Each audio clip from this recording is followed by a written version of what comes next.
وہ دونوں مرتبہ اون چودھری صاحب نے وصول کیے تھے، ٹھیک، بلکہ غلطی سے یا بے دھیانی سے وہ پیپرز میں لے کے چل پڑا، جب آنا تھا باہر تو اون چودھری نے کہا کہ پیپرز مجھے دے دیجیے، میں نے کہا یہ لے لیجیے آپ۔ ٹھیک ہو گئی، اور واپس آ کے آپ نے اس نکاح کو رجسٹر کسی جگہ نہیں کیا تھا آپ نے؟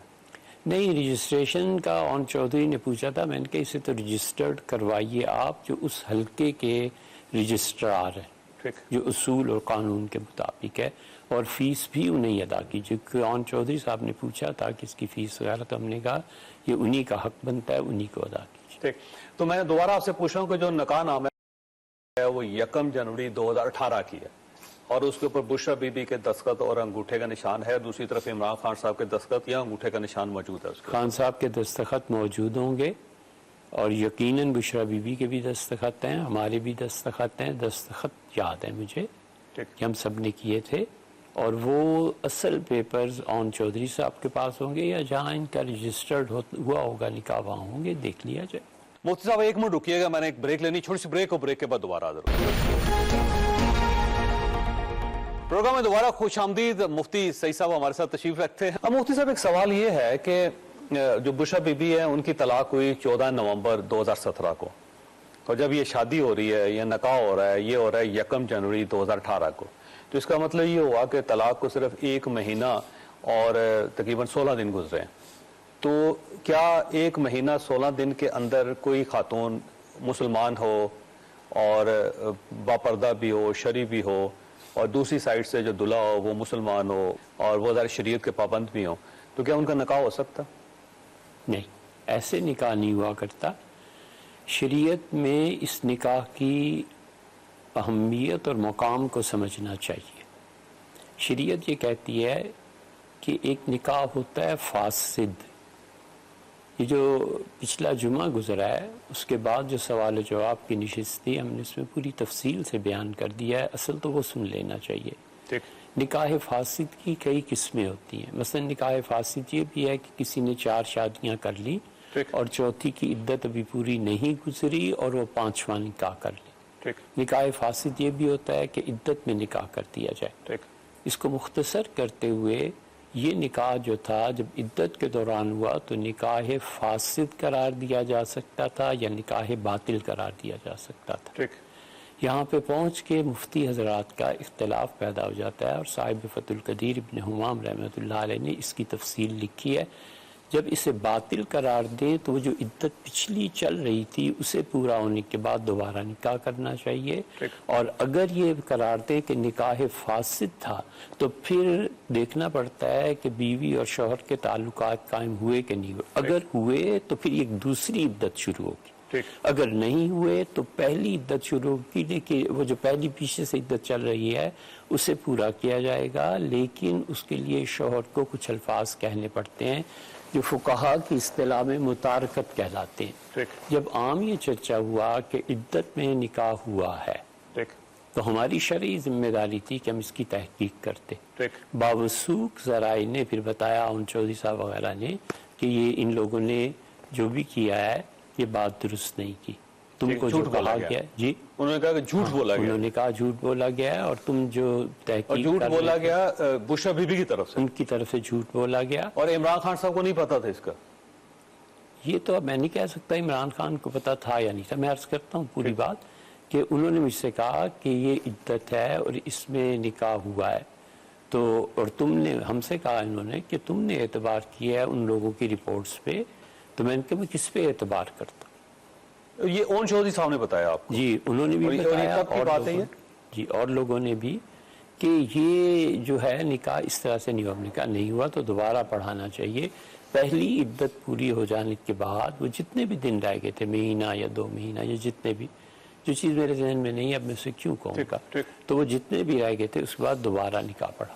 اچھا، یہ جب انہوں نے آپ سے رابطہ کر کے کہا کہ یہ جی بشرا بی بی کی طرف سے غلط بیانی کی گئی یا وہ عدت میں تھی اور یہ نکاح غلط ہو گیا، تو یہ اون چودھری صاحب نے رابطہ کیا آپ کو؟ اون چودھری صاحب نے بھی کیا تھا اور لوگوں نے، اور نعیم الحق صاحب نے بھی کیا تھا؟ نہیں، نعیم الحق صاحب کو تو اس نکاح کا علم شاید نہیں تھا، نہیں تھا۔ بہت سے زلفی بخاری صاحب نے رابطہ کیا آپ سے؟ زلفی بخاری نے نہیں، انہوں نے بھی رابطہ کیا، لیکن پارٹی کے اور لوگ تھے، ہاں جی، انہوں نے کہا کہ ہاں انہوں نے کہا یہ عدت میں ہو گیا، تو ہمیں ظاہر ہے کہ اس کے بعد شرعی مسائل تلاش کرنے تھے نا جی. ٹھیک ہے، یہ تو نہیں کیا جا سکتا تھا کہ یہ نکاحی سرے سے نہیں ہوا، ٹھیک باطل قرار دیتے. اگرچہ ابن حمام رحمۃ اللہ علیہ نے فتح القدیر میں یہ لکھا ہے، ٹھیک. لیکن وہ ایک قانونی بحث ہے جو فقہاء کے درمیان ہے. اچھا اب یہ فرمائیے گا کہ جب عدت میں نکاح ہوا تو ذمہ دار آپ ہیں یا بشرا بی بی ہیں اس کے؟ آپ خود فیصلہ کریں. آپ بتائیے گا. ویسے نہیں، آپ سے ایک خود سوال فیصلہ کر لیں کہ دیکھیں عمران خان صاحب کے 3 صورتیں ہو سکتی ہیں. اگر ان کے علم میں تھا کہ یہ عدت میں ہے تو انہوں نے سخت گناہگار ہونے کا ثبوت دیا. عمران خان صاحب گناہگار ہو گیا اس میں، بالکل، اگر ان کو پتا انہیں تھا، توبہ کرنی چاہیے اگر انہیں پتا تھا. اگر انہیں پتا تھا. اگر انہیں نہیں پتا تھا تو ان پہ کوئی الزام نہیں ہے. ٹھیک ہے، ہم پھر تو- الزام کس پہ آئے گا؟ میں عرض کرتا ہوں. اور تیسری صورت یہ ہے کہ انہیں معلوم تھا اور انہوں نے اللہ کے اس حکم کو سمجھا کہ کیا پرواہ ہے یار چھوڑو. تو یہ فقہا لکھتے ہیں اللہ کے کسی بھی حکم کی تحقیر کرنا یہ ارتداد ہے، کفر. ٹھیک میں پوری بات آپ کے ساتھ وضاحت سے کر رہا ہوں. ٹھیک. اگر باقی عمران رہ خان گئی- صاحب کو پتا تھا اور انہوں نے پرواہ نہیں کی تو پھر انہوں نے کفر کیا. سوال ہے آپ انہوں نے شدید گناہ کیا، اور اگر انہوں نے اللہ کے حکم کو سمجھا کہ یہ چلو کیا ہے خدا کے حکم کو کہا، یا نہیں اس کا مذاق اڑایا، تو یہ کوئی بھی کرے، خان صاحب کیا کوئی بھی کرے گا تو ظاہر ہے ارتداد کا ارتکاب کرے گا. یہی امپلیمنٹیشن مجھ پہ ہے. ٹھیک. مجھے اگر پتا تھا کہ یہ اللہ کا حکم یہ ہے اور یہاں یہ ہو رہا ہے اور میں نے خدا کے حکم کو کم جانا تو ولیعذ باللہ میں نے ارتداد کا ارتکاب کیا. اور اگر مجھے پتہ ہی نہیں تھا کہ یہ کیا ہے اور میں نے ان لوگوں کی گواہیوں پہ اس پہ اعتبار کیا تو معاملہ تو ان کا ہے جنہوں نے عمران خان کے سامنے، میرے سامنے، اون چودھری کے سامنے، باقی لوگوں کے سامنے کلیئر کیا کہ وہ نکاح کے لیے ایلیجیبل ہیں، تیار. یہ تو غلطی ان کی ہے. آپ اپنی گواہی دے سکتے ہیں کہ آپ کو نہیں پتا تھا اس کا؟ بالکل، آج بھی دے سکتا ہوں اور اللہ بھی جانتا ہے. آپ یعنی یاد آپ کو رکھیں، اندھیرے میں رکھا گیا، آپ کو چھپایا گیا، مجھے جو کچھ بتایا گیا میں نے اس کے مطابق کیا. اور آپ نے یقین کر لیا اس پہ. یقین کرنا ہی تھا. ٹھیک. اب یہ تو نہیں ہو لیکن سکتا. آپ کو یقین نہیں کرنا چاہیے تھا مفتی صاحب، اپنی تحقیق تو کرنی چاہیے تھی تھوڑی سی بھی. مجھے تحقیق یہ جو کرنی چاہیے تھی کہ طلاق نامہ پچھلا جی، دیکھتا، اور جی، یہ اس جی. قانون کا بھی مجھے اب تو آپ ہی سے سن رہا ہوں، ٹھیک. لیکن میں نے انہی لوگوں پہ اعتبار کیا جنہوں نے گواہی. ٹھیک ہو. اچھا اب یہ فرمائیے گا سر شرعی طور پہ کہ جب ان کی 1 جنوری کو ان کا نکاح ہو گیا، شادی ہو گئی، اور اس کے بعد ان کی جو عدت ہے وہ 14 فروری 2018 کو مکمل ہو رہی ہے، تو یہ جو 1.5 مہینہ ہے اس کی شرعی حیثیت کیا ہے؟ اس کی شرعی حیثیت یہ ہے کہ یہ جن کو بھی پتا تھا نا جی وہ سخت گناہگار ہے، اور اگر علم نہیں تھا تو پھر کسی، لیکن خاتون پہ بات جا پڑتی ہے کہ خاتون کو تو علم تھا، بشرا بی بی کو علم تھا، اور بشرا صاحبہ کو چاہیے تھا کہ وہ اس میں اصل صورتحال کو واضح کرتی. ٹھیک. تو آپ بشرا بی بی کو زیادہ گناہگار سمجھتے ہیں؟ بشرا بی بی کا یہ غفلت سمجھتا ہوں. یہ غفلت تو نہیں ہے، یہ تو جھوٹ ہے نا. کیسے ہو سکتی ہے غفلت؟ تو تب ہو سکتی ہے مفتی صاحب جب انسان سے غلطی سے کوئی ہو جائے، لیکن جب کوئی جان بوجھ کے کر رہا ہو تو اس کو غفلت تو نہیں کہا جا سکتا. کیا شریعت میں اس کو غفلت کہا جائے گا؟ آپ صحیح فرماتے ہیں، یہ بات ان پہ جا پڑتی. ان پہ جات پڑتی. جی ان پہ جا تو اب یہ فرمائیے گا اگر ایسی کو بندہ غلطی تو نہیں، جرم یا گناہ کا ارتکاب کرتا ہے تو اس کی سزا کیا ہے شریعت میں؟ اللہ سے معافی مانگنی چاہیے، اور اگر خدا کے حکم کو حقیر جانا تو پھر دوبارہ کلمہ پڑھنا چاہیے، ایمان کی تجدید کرنی چاہیے. اگر اللہ کے حکم کو وہ حقارت سے دیکھے گا تو یہ بات تو پھر بہت آگے چلی جائے. تو اس کا مطلب یہ ہوا کہ انہیں اپنے مذہب کی، ایمان کی تجدید کرنی چاہیے، دوبارہ کلمہ پڑھنا چاہیے. جی ہاں. اور جس وقت کلمہ پڑھیں گی اس وقت سے پھر آگے آپ سمجھیں گے کہ وہ دائرہ شریعت میں ہے. جی ہاں. اور اس سے پہلے کا جو دور ہے وہ کیا ہوگا؟ جی ہاں، ہم ہی کیا کسی بھی مفتی سے پوچھ لیں وہ یہی کہیں گے. دارالعلوم دیوبند کے فتاوی اٹھا لیں، آسان چیز بتاتا ہوں.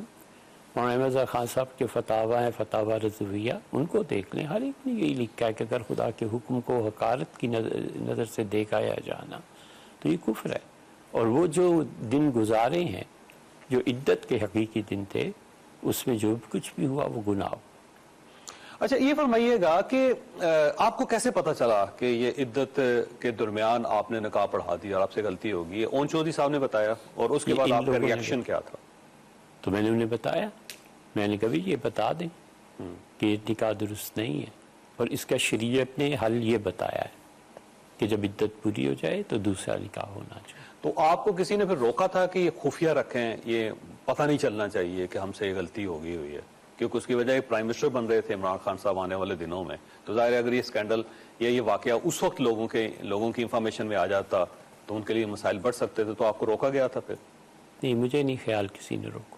ٹھیک, میں خود ہی چپ رہا کہ ان معاملات کو, کسی بھی شخص کی نجی زندگی ہے, کیا فائدہ ان چیزوں کو اچھالنے کا یا پریس میں دینے کا. اور ظاہر ہے کہ میں پریس کا آدمی بھی نہیں ہوں. آپ کو معلوم ہی ہے کہ کس طرح سے میرے محترم سلیم صافی صاحب کے ساتھ انٹرویو ہوا, خود جناب والا کی تشریف آوریاں ہوئی, ساری باتیں ہوئی. تو کسی بھی آدمی کے خاص طور پہ ایسی چیز جس سے اس کی عزت پہ داغ آتا ہو یا اس انسان کے لیے حقارت کے جذبات پیدا ہوتے ہوں, تو بہت سوچ سمجھ کے بات کرنی چاہیے, کیونکہ ہم سب نے بہرحال اللہ کو جواب دے. عمران خان صاحب نے رابطہ کیا تھا آپ سے جب آپ کو پتا چلا کہ عدت کے درمیان نکاح ہو گیا اور ان کو بھی احساس ہوا کہ یہ ہم سے گڑبڑ ہوگی, غلطی ہوگی اور اس کو خفیہ رکھنا چاہیے, تو انہوں نے آپ سے رابطہ کیا؟ کوئی رابطہ نہیں. آپ کی کوئی ملاقات اس موضوع پہ ان سے نہیں ہوئی؟ میری ان سے چودھری صاحب سے, اون چودھری صاحب سے ہی بات ہوتی. تو اون چودھری صاحب نے آپ سے کہا تھا کہ آپ اسے خفیہ رکھیں, پتہ نہیں چلنا چاہیے لوگوں کو؟ نہیں, میرا نہیں خیال کہ اون چودھری نے کہا. کیونکہ جب عدت کے اندر نکاح ہوا, یہ بہت بڑی بات تھی, ایسی بات نہیں ہے جس کو آسانی سے ہضم کیا جا سکے. یہ تو میرا خیال ہے عمران خان صاحب کے اوپر کو اللہ تعالیٰ کا خصوصی کرم ہے, یا اس وقت ریاست کا خصوصی کوئی مہربانی تھی کہ اتنا بڑا واقعہ جو ہے اس کو اچھالا نہیں گیا یا لوگوں کے نوٹس میں نہیں آیا. اگر آپ کے سامنے میں سوال رکھوں کہ کوئی عام آدمی اگر یہ حرکت کرتا تو میرا نہیں خیال کہ پاکستان کے اندر رہ سکتا تھا وہ. تو ظاہر ہے پھر جب اتنا بڑا واقعہ ہو گیا تو آپ کو کسی نے کہنا تو تھا نا کہ اب ہماری عزت آپ کے ہاتھ میں ہے تو اس کو خفیہ رکھیں, بتائیں نا. نہیں, وہ کہتے ہوئے حیا آتی ہے, لیکن ہر آدمی میں ایک طبعی شرافت بھی ہوتی ہے. تو آپ اپنی شرافت سے خاموش رہے. بس چپ رہنا بھی چاہیے تھا. یہ نہیں ہے کہ پاکستان میں ایسے نہیں ہوتا, کئی جگہ نکاح فاسد ہوتا ہے. ہمارے پاس استفتاء آتے ہیں, لوگ پوچھتے ہیں, ہم بھی انہیں یہ کہتے ہیں, مشورہ دیتے ہیں کہ خاموشی سے دوسرا نکاح کر لیا جائے تاکہ کسی کی عزت پر حرف نہ. ایک بریک کا ٹائم ہے, ایک چھوٹی سی بریک, اور بریک کے بعد دوبارہ حاضر ہوتے ہیں. پروگرام میں دوبارہ خوش آمدید مفتی صاحب. یہ دوسرا نکاح جو تھا یہ کیسے ہوا؟ پھر اس کا بھی باقاعدہ نکاح نامہ بنایا گیا تھا اور اسی طرح نکاح پڑھایا گیا تھا, اور یہ بنی گالہ میں, یہ لاہور میں ہوا تھا دوبارہ اسی جگہ پہ, اسی گھر میں. دوبارہ کا نکاح جو ہے لاہور میں ہوا تھا یا کہاں ہوا تھا یہ تو مجھے یاد نہیں. ٹھیک, آپ کو بلایا گیا تھا اسی طرح دوبارہ؟ جی, اور آپ کو اون چودھری ساتھ لے کے گئے تھے اس میں؟ جی, اون چودھری صاحب تھے. اور جب آپ وہاں پہ گئے تو وہی لوگ تھے اس وقت جو پہلے نکاح میں تھے؟ نہیں, میرا نہیں خیال سارے وہی ہوں, وہاں تو گواہ تھے بس. ٹھیک ہے, دوسرے نکاح باقی جو خواتین تھی, یہ خواتین ظاہر ہے کون دیکھتا ہے, کس کو یاد ہوتا ہے کہ یہ خاتون پچھلے نکاح میں بھی تھی, یہی آپ آئیں. پہلے نکاح میں کچھ بچے بھی تھے, دوسرے نکاح میں بچے تھے ان کے, پہلے نکاح میں بچے تھے ان کے. ٹھیک ہے, جب وہ وہاں سے ان کی رخصتی ہوئی ہے تو ان کے بچے سارے کھڑے تھے. سارے کھڑے. اور پہلے نکاح میں عمران خان صاحب پھر بشرا بی بی کو لے کے چلے گئے تھے, وہاں سے رخصت ہو گئے تھے اس گھر سے؟ جی ہاں, میں تو اپنی گاڑی میں تھا.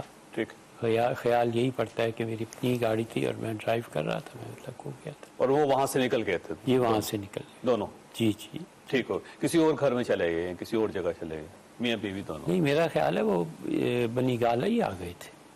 نہیں, پہلے نکاح کے بعد وہ بنی گالہ آ گئے تھے؟ نہیں, مجھے نہیں یاد. کیونکہ لاہور میں سے بنی گالہ تو میرا نہیں خیال کے آئے ہوں گے.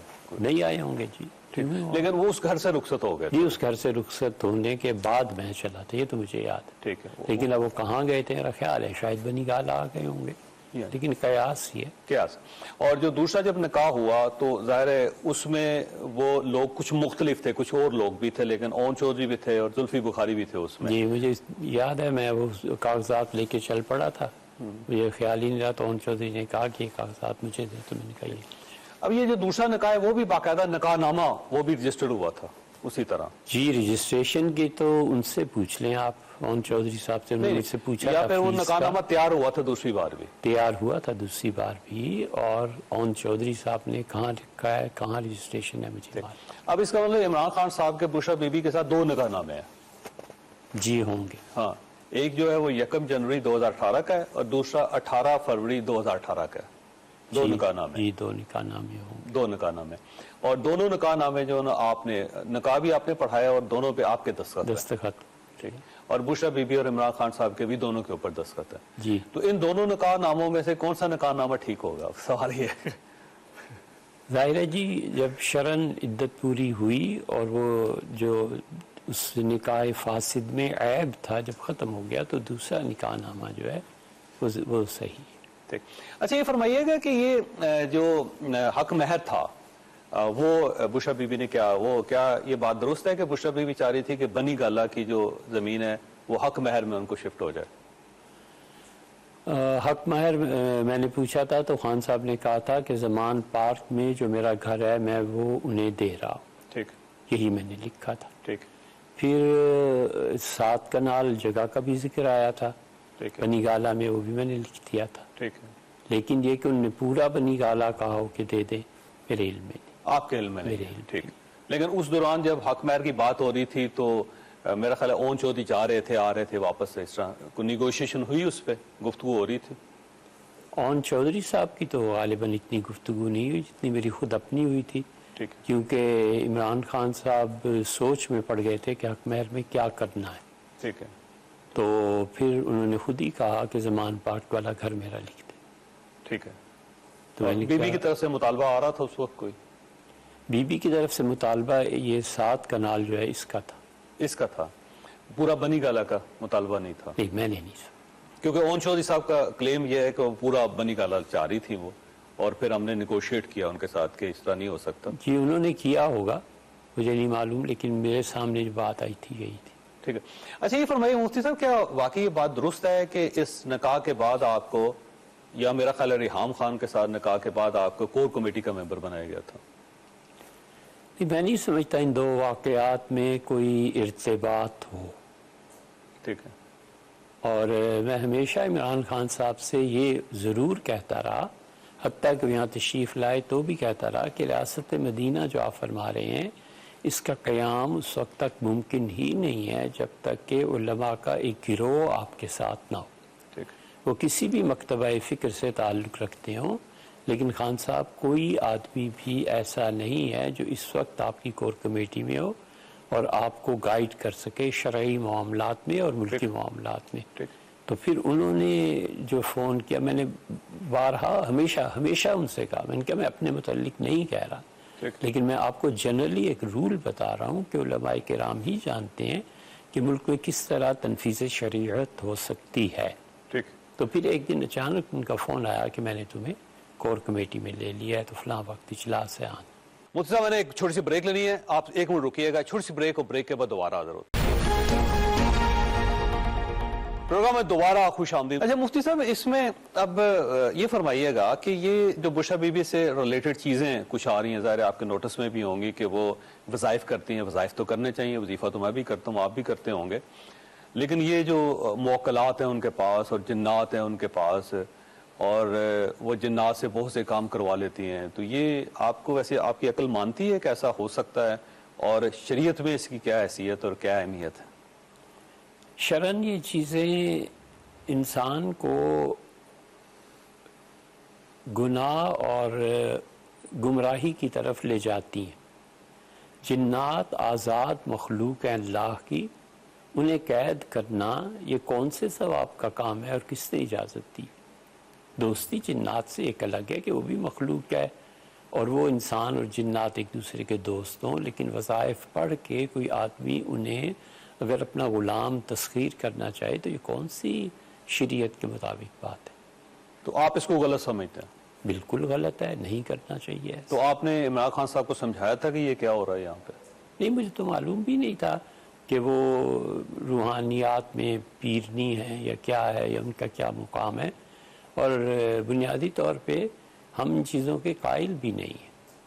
خواتین کا جتنا بھی مقام اور اللہ نے جتنی بھی ان خواتین کو اللہ تعالیٰ نے جو درجہ دیا ہے اس پہ تو بات کرنے کی ضرورت ہی نہیں ہے.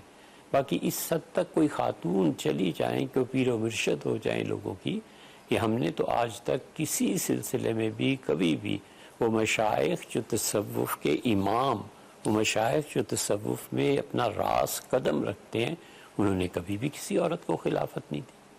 یہ البتہ مل جائے گا کہ اگر خلافت عورتوں میں ہوتی تو میں فلاں کو دے دیتا, تو وہ اللہ کی نیک بندیاں تھیں, عبادت گزار تھیں وغیرہ وغیرہ, یہ جملے اس طرح مل جائیں گے. لیکن عورت ہو اور وہ مردوں کو بیعت کرنے لگے, اور عورت ہو اور اسے کشف ہو اور پھر اس کشف پہ آگے چیزیں چلنے لگے, یہ نہایت خطرناک راہ ہے جس میں انسان بسا اوقات والعیاذ باللہ کفر تک بھی پہنچ سکتا ہے. آپ کے پاس 1,00,000 کتابیں ہیں, ان 1,00,000 کتابوں میں کوئی ایک ایسی کتاب ہے جس میں یہ ذکر ہو کہ کسی خاتون نے پیرنی کا یا پیر کا اس نے اعلان کیا اور لوگوں نے, مردوں نے اور بڑے بڑے سمجھدار مردوں نے ان کے ہاتھ میں بیعت کر لیا؟ کبھی ایسا کوئی واقعہ آپ کی نظر میں ہوا ہے, گزرا ہے؟ یہ تو بہت چھوٹی چیز ہے, آپ تاریخ اٹھا کر دیکھ لیں, آپ کو عورت مل جائے گی جس نے نبوت کا دعویٰ کر دیا. ٹھیک. آپ جانتے ہیں ہاں جی بالکل. آپ کے کالمز جو ہیں, آپ جو حکایات لکھتے ہیں اور اس میں بڑے حکمت کے موتی ماشاءاللہ آپ بکھیرتے ہیں, ہم لوگ بھی پڑھتے رہتے ہیں. تو جیسے معروم مثنوی میں رحمہ اللہ ایک واقعہ لکھتے ہیں, پھر اس میں سے حکمت, تو اس طرح کی چیزیں کتابوں میں مل جائیں گی. لیکن یہ گمراہی ہے یا آپ یہ سمجھتے ہیں کہ ٹھیک ہے ایسا ہو سکتا ہے کہ عورت کے ہاتھ پہ بیعت ہو جائے اس طرح, وہ واقعی ایک روحانی شخصیت اس میں وہ جو صحیح بخاری میں آیا ہے نا, حضور اقدس صلی اللہ علیہ وسلم نے فرمایا کہ عورتیں بسا اوقات بڑے تجربہ کار اور بہت عقل مند انسان کو بھی اپنے پیچھے لگا لیتی. تو یہ تو ہوتا ہے, حضور صلی اللہ علیہ وسلم فرمایا, تو ان کے زندگی کا حیات طیبہ کا تجربہ نبوت کی زبان سے ارشاد فرمایا, یہ ہم دیکھتے ہیں, آپ بھی دیکھتے ہیں. تو یہ عمران خان صاحب آپ کا خیال ہے ٹریپ ہو گئے ہیں یا یہ گمراہی میں پڑ گئے ہیں یا غلط ڈائریکشن میں نکل گئے ہیں؟ آپ کا ویژن کیا کہتا ہے مفتی صاحب, آپ تو بڑے قریب رہے ہیں ان کے. نہیں, محترم عمران خان صاحب غالباً جس پوائنٹ سے ٹرننگ ہوئی ہے نا, ان کو شوق ہے روحانیت کا. ٹھیک. اور ان کی پہلی اہلیہ جو تھی لندن, کیا اس میں گرامی, جمائمہ, ان کو بھی شوق تھا. ٹھیک. اور انہوں نے, ان کی بعض باتوں سے ایسے لگتا تھا جیسے انہوں نے ابن عربی وغیرہ کو انگلش میں پڑھا ہے. ٹھیک. تو وہ خان صاحب تصوف کو محترم یہ سمجھے ہوئے ہیں, اور شاید اب بھی ان کے ذہن میں ہے کہ تصوف اور سلوک اور ذکر اذکار یہ وہ چیز ہے جو ہمیں کشف کی دولت سے نوازتی ہے, جو آئندہ مستقبل کی پریڈکشنز کر سکے وہ ہے. حالانکہ تصوف کا اس سے کوئی تعلق ہی نہیں. ٹھیک. ہمارے بزرگ تو یہ کہتے ہیں کہ کسی کو ساری زندگی ان چیزوں سے واسطہ نہ پیش آئے, وہ زیادہ نسبتاً اللہ کے قریب پہنچ جاتا ہے بنسبت اس کے سے یہ پیش آئے, تو اس کا امتحان ہے. تو اس لیے وہ تصوف کا جو کانسیپٹ ان کے ذہن میں ہے نا, وہ یہ چیز ہے. ٹھیک ہے. اچھا, اب کیونکہ شو ختم ہو رہا ہے, آخری آپ سے سوال کر رہا ہوں کہ یہ فرمائیے گا کہ عمران خان صاحب کو, بشرا بی بی کو, پوری پی ٹی آئی کو اس وقت یہ جو عدت کے درمیان نکاح ہوا ہے اس پہ کرنا کیا چاہیے؟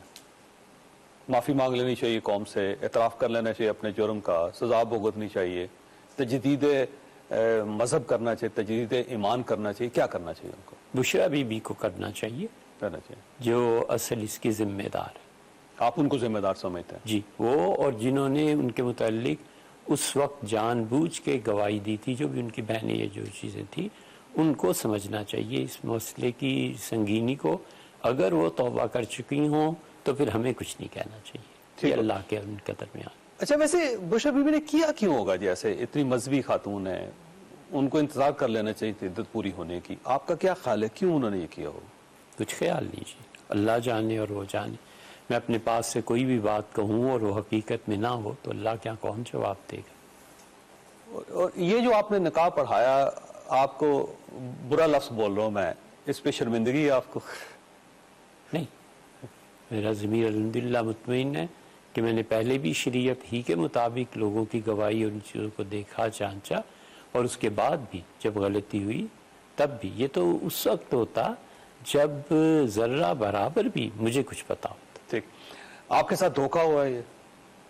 میرے ساتھ؟ ہاں جی, انہوں نے جو گواہی دی دھوکہ کیا. دھوکہ کیا؟ انہوں نے دھوکہ کیا. اور آپ کو برا لگا یہ؟ آپ کو برا لگا؟ برا لگا, تباً. اور آپ کے ساتھ ایسا نہیں ہونا چاہیے تھا؟ کسی کے ساتھ بھی نہیں ہونا چاہیے تھا. ہم سب لوگوں کو سچائی کے ساتھ بات کرنی چاہیے, کسی کے ساتھ بھی ایسی چیز نہیں ہونی چاہیے. اور اس دھوکے میں عمران خان صاحب شامل ہیں؟ اگر عمران صاحب کے خان صاحب کے علم میں تھا کہ یہ عدت ہے تو پھر تو شامل ہے، اگر ان کے علم میں ہی نہیں تھا تو پھر میں کیسے کہوں شامل۔ ٹھیک، مفتی صاحب آپ کا بہت بہت شکریہ۔ خواجہ صاحب آپ نے گفتگو سنی، اس کا مقصد صرف یہ تھا کہ مفتی صاحب اپنا موقف، اپنا ورژن آپ کے سامنے رکھنا چاہتے تھے تاکہ یہ کلیئر ہو جائیں کہ ان کا اس سارے معاملے میں کوئی عمل دخل نہیں، اور مجھے ذاتی طور پہ یہ محسوس ہوتا ہے کہ مفتی صاحب جو ہیں اس میں بے گناہ ہیں، کیونکہ ان کو استعمال کر لیا گیا تھا سارے معاملے میں۔ اللہ تعالیٰ آپ اور آپ کے اہل خانہ کو ہر کسی مصیبت سے محفوظ رکھے۔ اللہ حافظ۔